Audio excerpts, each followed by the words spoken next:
quello che noi dobbiamo realizzare. Quella che era una supposizione adesso, giorno dopo giorno, si appresta a diventare una certezza. L'UDC in Sicilia starebbe per fare accordi alle prossime amministrative con il Popolo della Libertà.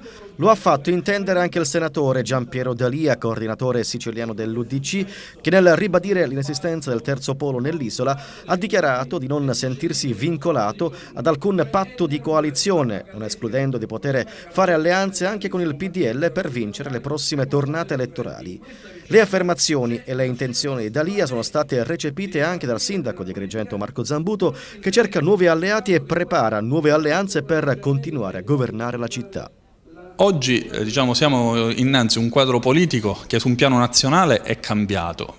Fino a ieri c'era il governo Berlusconi e quindi l'UDC ha adottato politiche che andassero a cambiare questo quadro che vedeva al centro Berlusconi e che vedessero invece la presenza di un governo che andasse ad affrontare le emergenze.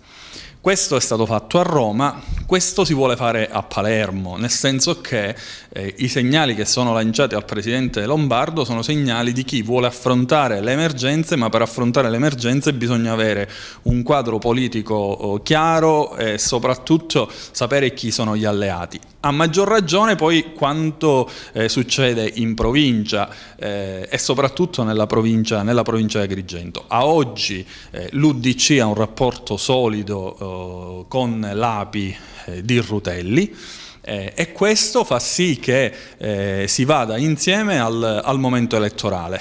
È chiaro che ritengo che a oggi, da qui a quando si dovrà partire ai nastri di partenza, la situazione è in grandissima evoluzione. Nel frattempo entra nel vivo la campagna elettorale ad Agrigento. Al momento vi sono 3 candidati a sindaco, tutti avvocati: l'uscente Marco Zambuto, l'ambientalista Giuseppe Arnone e la new entry Salvatore Pennica. Marco Zambuto accetta di buon grado la sfida, consapevole delle proprie forze e di aver operato bene tra 1000 difficoltà per la città di Agrigento. Io spero che sia la campagna elettorale la più vivace e soprattutto che abbia interesse il bene della città, cioè ci si confronti sulle soluzioni e sui problemi da dare alla città. In questi anni noi ci siamo misurati affrontando le emergenze. Quello che è venuto fuori e quello che viene fuori dal dibattito politico attuale, anche di questi giorni, è quello che su un piano di contenuti non c'è un'alternativa vera all'azione che noi abbiamo posto in questi anni. Ci può essere il fatto che Zambuto abbia detto tanti no.